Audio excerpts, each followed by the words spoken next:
This is Comic Picks by the Glick. Hey, I'm your host, Jason Glick. Hey, Jason Glick. What is going on in your world? Well, it's like this week. It's all about Battle Angel Alita.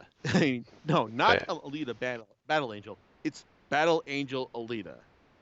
Oh, So yeah. There was a movie, right? But we all know that that's the origin of it is a manga. yes, it's like this is.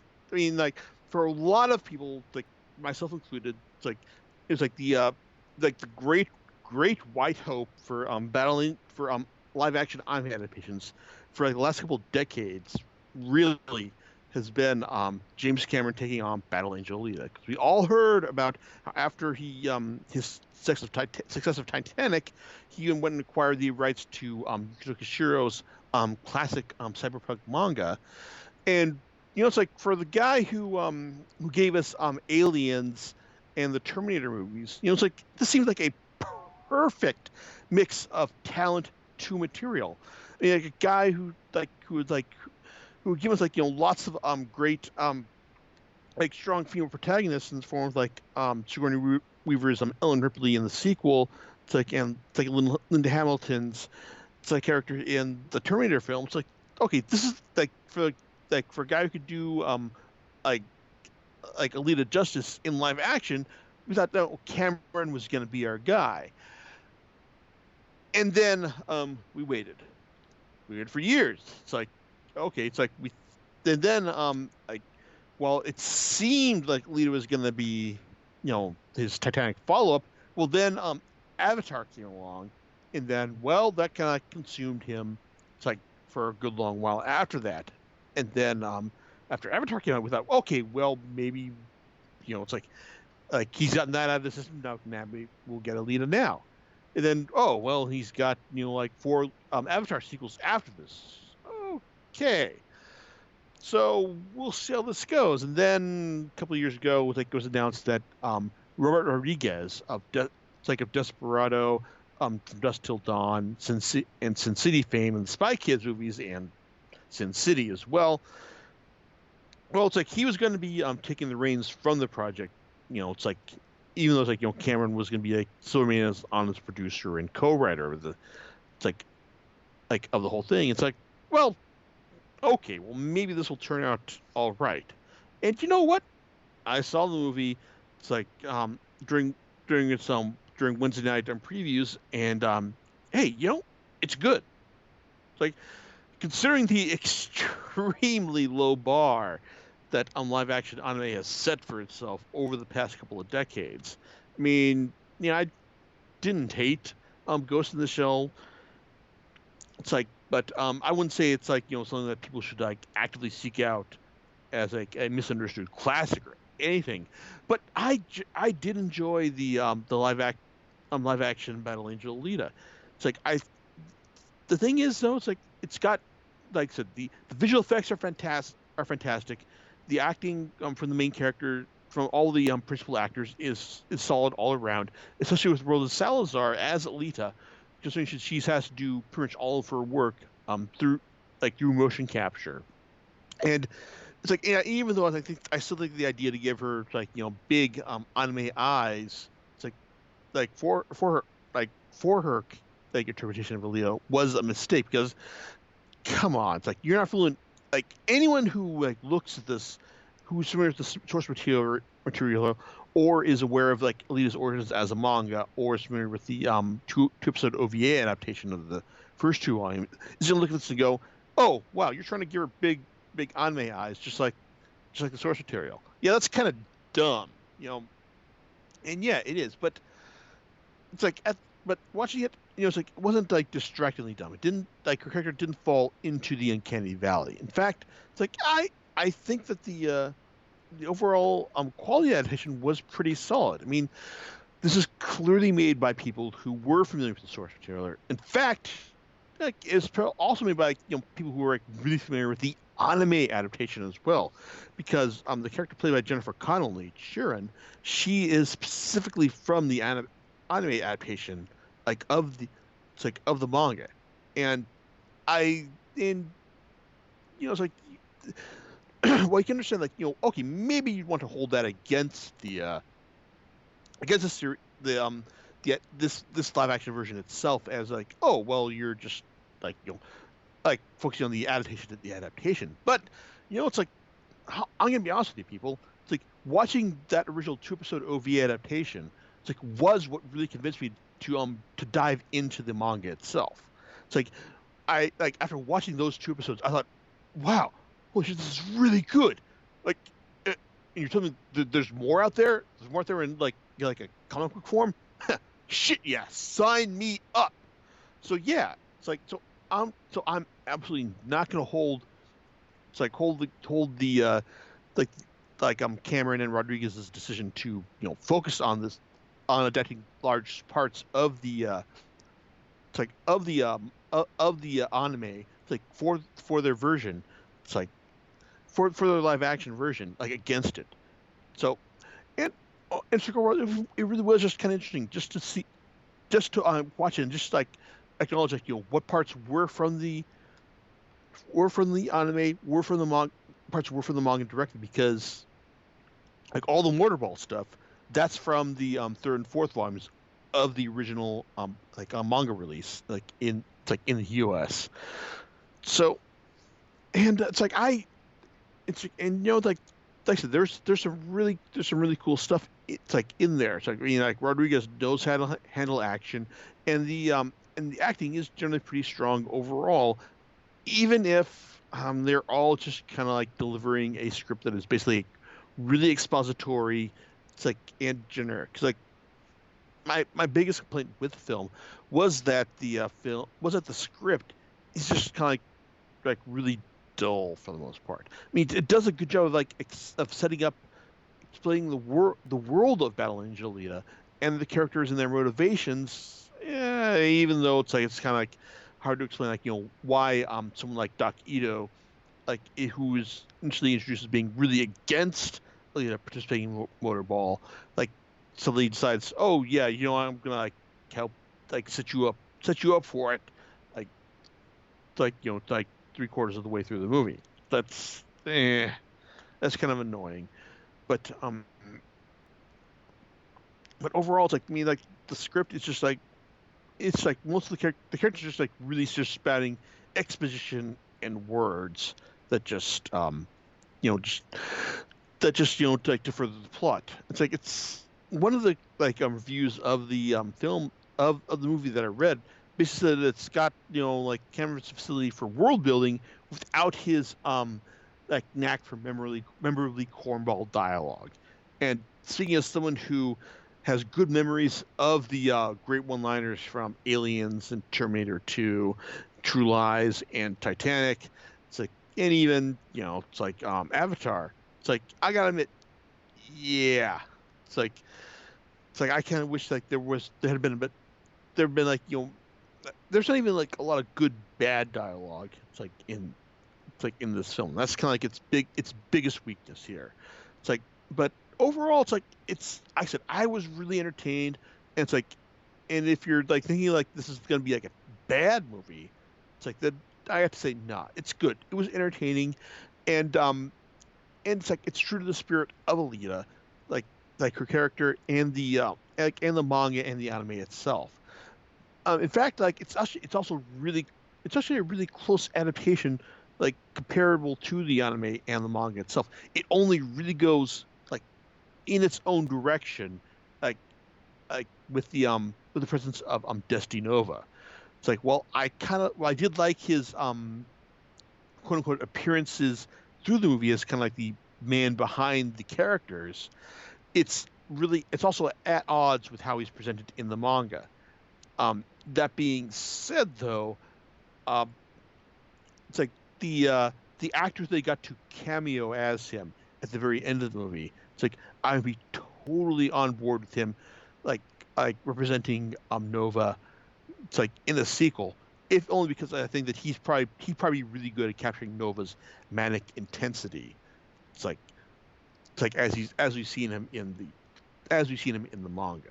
But like this is all about the it's like we're talking about the anime itself. I mean, the live action film itself. I mean, I think that I've talked about the manga before. It's like, in fact, like if I've done my job correctly, there should be a link to my previous podcast about Battle Angel Alita, the manga, and its follow up, Battle Angel Alita: Last Order. Because, well, the reason it has a follow up is mainly because that at the end, towards the end of Battle Angel Alita's serialization, its creator Yuko Shiro ran into like a really bad patch in his life where it's like where like his health and his personal relations just caused him to just like it's like alienate a lot of the people who were supporting him throughout like through the creation of the manga, and that's really kind of depressing.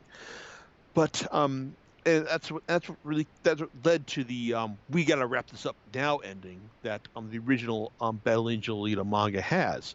And it's like when we got Battle Angel Alita: Last Order, I was all for it as kind of like a hey, this is like talking about the Battle Angel Alita ending we were going to get, the one that we were meant to have but didn't quite get. Well, here we are in the year of our Lord, 2019, and well, not only did Battle Angel Alita: Last Order wrap up with volume 17 or 17 or 18. I can't go and check right now because I have to get up from my chair. But we were also dealing with like the ongoing series Battle Angel Alita: Mars Chronicle, because well, after a big old dispute Kishiro had with his editors at Shueisha, well, he's not with Shueisha anymore. He's with Kodansha, which is basically if you want a comparison of like what's the difference between Kodansha and Shueisha, Marvel, DC. Which one's which? Pick one. It's the same difference as far as Japan is concerned. So there you go. But the thing is that after Kishiro jumped ship from Shueisha to Kodansha, it really does feel like he lost the support system that he had that made like Last Order as entertaining as it was for as long as it was under like Shueisha's publishing aegis. I mean, it's like when we got to like when we got to like the old stories that were being collected by stories of Battle Angel Alita: Last Order that were being collected by Kodansha, it was basically a kind of like, oh, we gotta wrap this up. We gotta like it's a deck clearing exercise that basically saw like a lot of like a lot of stuff being wrapped up. It's like outside of what was being like shown in like in Last Order up to this point. It's like but it also felt like it was like very simple in the sense that we were being like told about what was going on for what was the most part, and that was kind of disappointing. It's like so I mean these last two volumes of Last Order were kind of like would have been like more disappointing if they were it meant the end of Battle Angel Alita like period. But now we've got Mars Chronicle, which has been fine, but it's also been like not only just been more focused on the background of Alita's like comrade slash rival Erica, and also her mentor Baron Muster, which hasn't been bad, but it's also lacked like real depth and style that the best parts of Last Order had. And to drive that point home, and I guess to get to the real crux of this podcast after all this time, we've got Battle Angel Alita, Holy Night, and Other Stories. Because not wanting to miss out on capitalizing on a on like the big live action version of the series. Well, Kodansha US has also finally republished the extraneous stories that Yuki Toshiro did. It's like surrounding like Battle Angel Alita. It's like outside the publication of the original series and Last Order.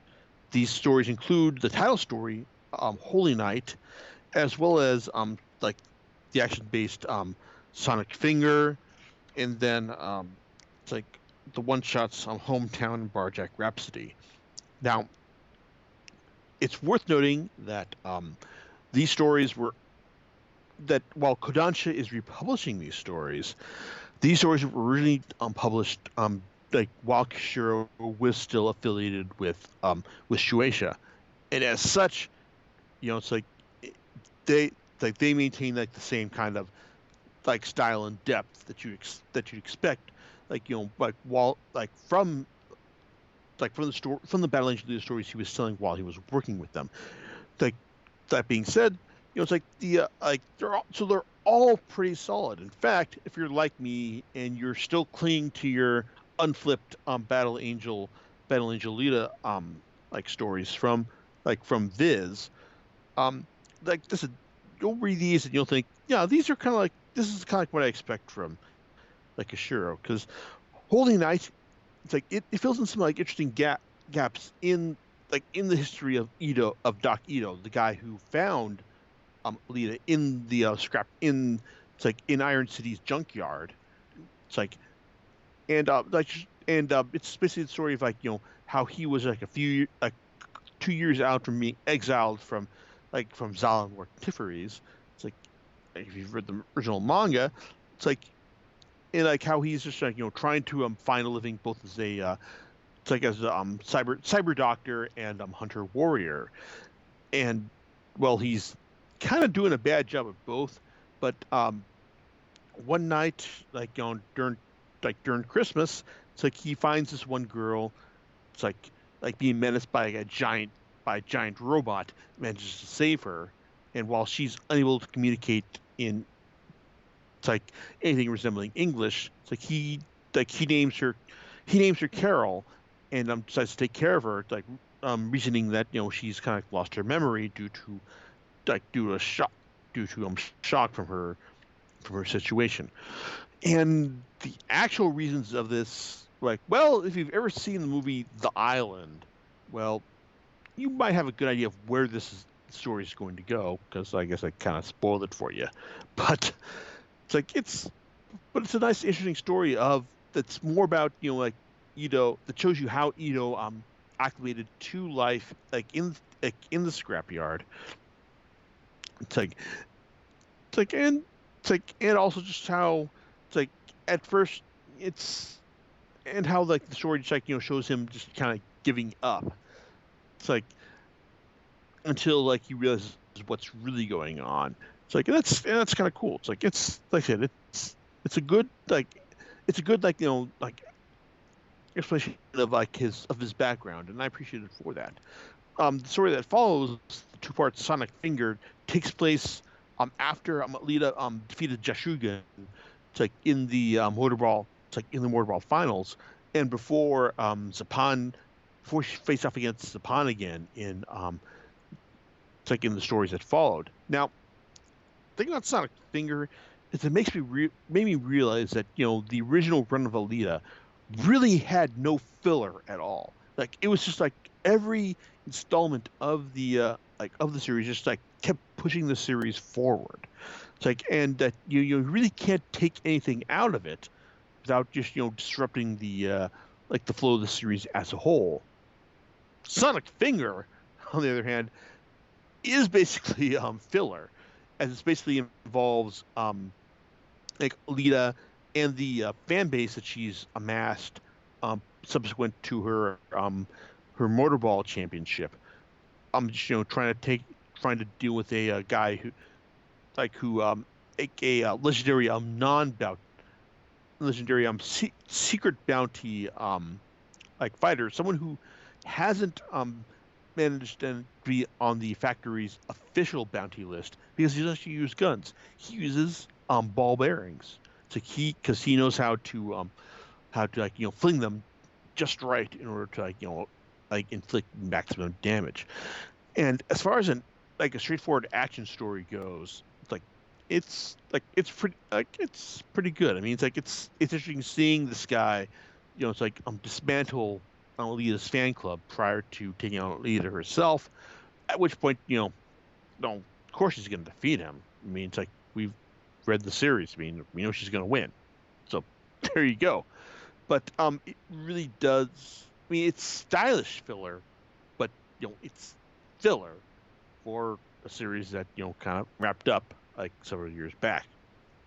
Um, Interestingly enough, the story that follows it is the first post original run Alita story that Kishiro did called Hometown, which follows a deck man, like a one of those puffy cheeked like octopus mouth robots that like were so common to the original run that winds up like get like becoming getting like kind of independence from the factory, and then Alita, back when she was one of the tuned, like taking orders directly from Tifferes or Solemn, it's like tracking and then taking it out, but it's like there it's but also observing like its emotional growth as well. It's like and it's really like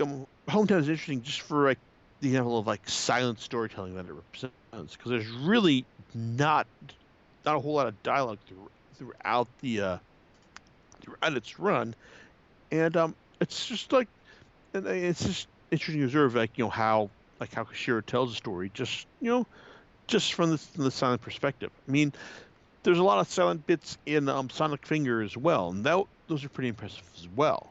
But Hometown, like I said, for a for mostly silent story, it's like like I said, it doesn't really add a whole lot to the Little Mythos, even if it does like show us just a bit of what she was like during like one of those random jobs when she was working as one of the tuned. Now, then you've got the final story, Barjack Rhapsody, which is a lot more interesting. It's like and it's and also and not just because of the fact that it was originally like commissioned because when it came time for for a situation to try and like, hey, it's like we want to go and reprint like these other stories you've done Kishiro, as part of like like as their own like Alita volume. It's like, well, but you've also got like you need to do like a bit more in order to make this like like a volume size thing.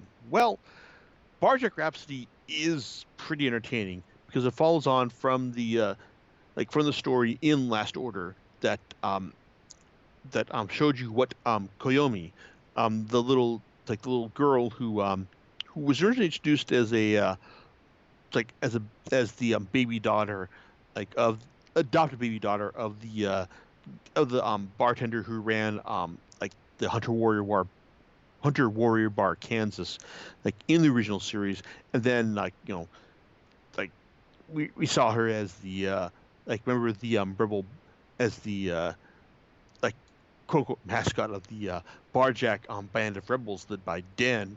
It's like towards the end of the original Lead series proper.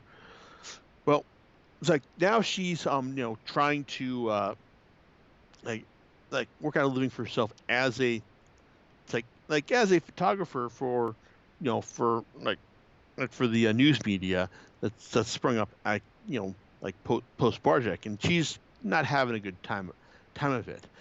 And it's not until word gets out that Den has come back to life and is like trying to resurrect Barjack. It's like, well, that she finally finds out, like finds some sort of purpose as to what her life is going to gonna contain gonna it's like gonna have from now on. Now this oh like I said, it's the story is like, let's say it's all about just it's like, hey, it's all about a lot of people who just realize like, hey, you know what, that they had this one great thing in their life, and then it's like it was gone, and that was Den and being a member of Barjack, and Koyomi, it's like she's just one more member of these people, of this group, and then when she finds out that, oh, wait a second, the people who are bringing Den back, well, they just found out one of his old bodies, and they're just trying to like bring him back just for their own personal gain. But she it's interesting because she realizes that, oh well, don't, even if it's just a lie, well, I like It's like, hey, it's like maybe you can like we can fake it until we make it. So that so so it's kind of the story gains a lot of interesting momentum in the sense that it's like the people who that as Koimi eventually gains like agency over the people who ran this plan in the first place. It's like when they realize that, oh my God, it's like, what have we done? It's like all these people who are trying to are bringing are showing up to like be parts of projects. They believe in Den. What are we gonna do? And Comey's like, no, no, no, I got this. It's really fun to see how she, it's like tries to like how she eventually gains agency over these characters and her and what happens to her when she realizes that someone else has a bigger plan. It's like it's over her in this situation. So so like, it's pretty so like I said, it's pretty entertaining. And and these and so yeah, it's like if you're I guess if you're like me and you said you've just and you haven't gone and upgraded your it's like your Battle Angel Alita stories.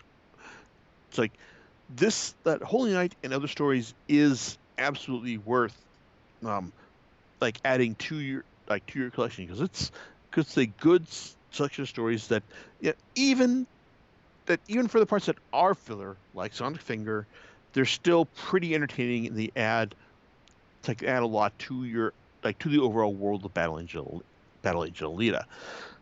So so yeah, I would absolutely recommend that you do pick up Holy Knight and other stories because it's also worth noting that this is like a good example of the synergy that Kishiro had when he was working with his editor and other supporting members, while at Shueisha, not with Kodansha, who is publishing things right now. Now, that being said, that's not the only like side story to Battle Angel Alita.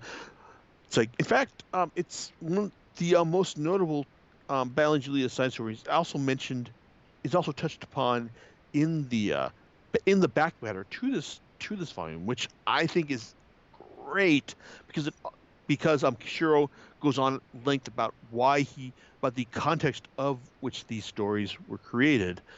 It's like and it's like how they came to be as well, which I love. It's like in any particular in every collection, be it like American, Japanese, whatsoever. I love hearing about how the stories were created. And it's also worth mentioning that Kishiro talks about his part of his most notable Alita side project, Ashen Victor, which is a story of which is a story about a competitor and a character in Motorball who is known as the Crash King, Snev. He is a guy who just like whenever he engages in Motorball, it's like he crashes. It's like doesn't matter what happens. It's like it's like of the 19 races where he engaged in, 18 of them were crashes. What happened in the last one? Well, that's what the story here, starts to talk about because well, it's like because while we're introduced to Snev as kind of a it's, it's kind of a it's kind of like a like emo type loser who it's like who has kind of resigned himself to his lot in life. It's like well he eventually gets some encouragement from the hooker with a heart of gold, Beretta, saying that hey eventually to to you're gonna be like the day after he's dropped from his team. It's like she tells him hey you're gonna be rehired again and you're going to win. And it's not long after that he realizes that hey not only is he rehired but Beretta has been brutally murdered as well.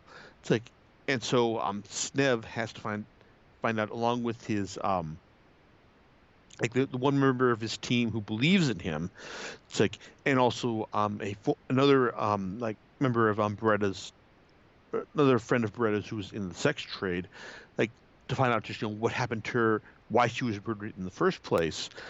Well, it's like I said, it's pretty interesting, not just because of the fact that Kishiro explicitly mentions that this is that he drew the style like in the to mirror the style that Frank Miller, yes, like the Frank Miller who did it's like who did Dark Knight Returns, it's like and who is just just going like just and has just kind of like done lots of crazy stuff since, but like Kishiro just like mentioned that he would just loved his like style in Sin City so much that Ashen Victor was done in a like in a high contrast white dark Sin City style, and it's pretty impressive to see him make this style his own. But it wouldn't have worked if the story itself weren't so interesting, because the core of it is just Snev, like dealing with the fact that um, that he's that dealing with his apprehensions about being doomed to lose, like, and also just the fact that it's revealed in the story that he is loved by fans just for the fact that he crashes in every match. So what happens at the end when he finally wins, when he finally achieves that great that one moment of victory that he was supposedly destined for, and also just why was he losing up to that point? Um, Aston Victor is a very worthy like it's worth checking out, like like just to find out the answers to those questions, and just the fact that it's like it's like it subverts expectations as far as what you expect from a like from among like from a sports side story, like to a two good series. Um, Now, it's like looking at this, I could have sworn that say that Kodansha was going to like reprint this series, and because like I seem to remember that them even talking about this. It's like uh, it's like at it's like at Comic Con itself. Oh, that's right. The final volume of Battle Angel Alita, the deluxe edition from Kodansha, includes Ashen Victor. So, as well as the it's like also the actual final the finale to the original Battle Angel Alita itself. So there you go. So if you're looking at like bat so if you're looking at this collect like Battle Angel Alita like deluxe edition collections, you're thinking like, why are they including this like this other side story to it? It's like, I just want my Battle Angel Alita. It's like, no, trust me, Ashen Victor is fantastic, and you should be glad that Kodansha is reprinting this. In fact, like if you don't own Alita, it's like in any format at all prior to this point, then please pick up like Kodansha's reprints, because like it's a great series, and I guess given how Alita has turned out to this point, it's like maybe the we got to wrap this up now ending to the original series isn't quite as bad as originally thought.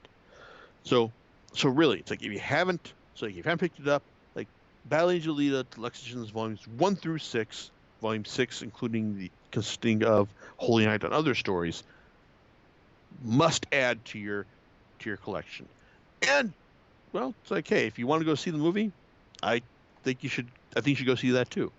So how about that, John? It's like, I know this took a while, but you gonna go see the movie too? Absolutely. Definitely going to see it. Sweet, man. Good to hear. Yep. So, do you know what you're going to be talking about next time? Oh man, it's like I've got two potential series that I could talk about. So which one I'm going to do is going to be Frau Faust or Incognito. But so I guess it's just gonna depend on which one I feel like rereading prior to 2 weeks from now. So there you go. All right, and we'll catch you next time on Comic Picks by the Glade. All right, laters. Bye.